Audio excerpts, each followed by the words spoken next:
Hey guys, just thought I'd do another video which is common to all play in War Thunder. So questions keep coming up is why is my shot bouncing and the other guy is first shotting me every time? So I'm going to talk a little bit about ammo and why it's important. So I'm going to show the Germans first. So you can see here, this is why I tell you forget about HE. HE is useless. It's only good for hitting soft skin vehicles, and you can normally machine gun the crap out of them anyway. If you're in any sort of armored vehicle, it's just not worth it. The reload time, all that sort of changeover, not worth the trouble. So just eliminate those from your ammo racks. In the Germans, as you go scope up your tanks, you'll see that you've got various options for different types of ammunition. The most common one is the armor-piercing capped shell, which is probably the all-round best one that the Germans use. You can see it's important to note what the penetrating power is over distances, but also how that changes depending on your angle of attack. And that's basically the angle that the shell is hitting the armor at. You'll also notice down, if you look at the middle part there, it says angle of attack with 0% chance of ricochet.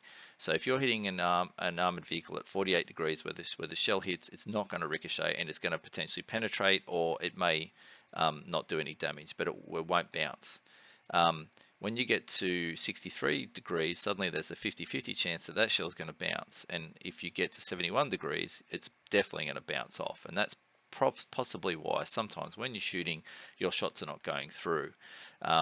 Either you, and then if you combine that with the distance, so if you're shooting at 63 degrees and you're at about 1,000 meters, you're only going to penetrate 23 millimeters of armor, which is at best an armored car.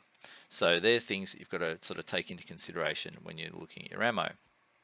So if you look at, should I take armor piercing composite ridge shell, or one of those types, you can see the penetrating power drops off quite rapidly for that sort of shell. It's only 7 millimeters at 2,000 meters versus 15. So overall, whilst it has decent penetrating power up close, it's better than the cap shell. It drops off quite rapidly, and also the damage effect it has is much less. So you're less likely to hurt crew because it doesn't have that explosive component. Likewise with the other armor piercing round. So for German tanks, most of the time I would always be going with the armor piercing shell only in my ammo racks. That's just personal preference, but these guys are generally not that useful, in my opinion, in most of the tanks. Now, if you go to Americans, though, it's a little bit different. So if we go to modifications, and then we look at the Americans, you've got your standard ammo. So again, explosive, just get rid of it. Your standard shot is actually not that bad in most tanks, but you'll see that the angle of attack for ricochet is quite low. It's like 65 degrees. The drop off is not that bad. When you compare that down to your main shot, which is your advanced ammo, which is the M61, in the case of the M3 GMC, you see the chance of ricochet changes significantly, and also the penetrating power it's holding much better, and also because it's got those explosive parts to it, it'll tend to go off inside the vehicle. Again though, you know, if you're looking at an odd angle on a tank and you're say 500 meters away, which is not that far, you're only going to penetrate 30 millimeters of armor with a 75 mil anti-tank weapon. You need to get your angles of attack in under 30 degrees, which means you need to be flat on, or as flat on as possible, or hitting flat armor as much as possible. And the other guy is going to be doing the same for you. Now, the Brits are a great example of where, sorry, I want to show Firefly, of where you may have to make a choice sometimes. So the Brits have an option of the M4 shot, Mark IV shot, which is a cap shell like the Germans use, or they've got the armor piercing APC, BC, or whatever they're called, ballistic capped round, similar to what the Americans use. And this is one of those few cases where if you look at the stats, you'll see they are basically pretty much identical.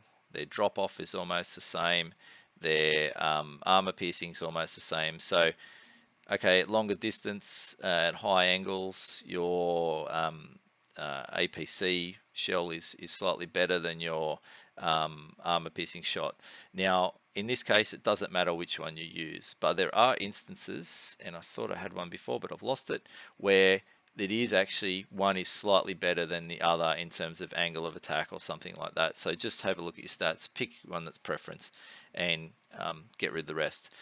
Also with your ammo racks, you don't want to fill your ammo rack. So if we go back to our drawing like we have in previously, if all your ammo racks are full, you'll have everything that's in this picture. If you reduce your ammo racks down to 10 or 20 or 15 or whatever you think you need to carry, you will start to take this ammo out, and the game actually simulates that, and so it'll take the most vulnerable ones, I think, normally come out first in different tanks, and the idea is to try and just keep the ammo rack that needs to sit in the bottom. I believe you can actually get really tank nerdy and count the number of shells, and presumably if you remove the excess you will only end up with what's in the bottom rack. I'm not sure if that's actually true or not. Better people at this game than me might be able to tell you.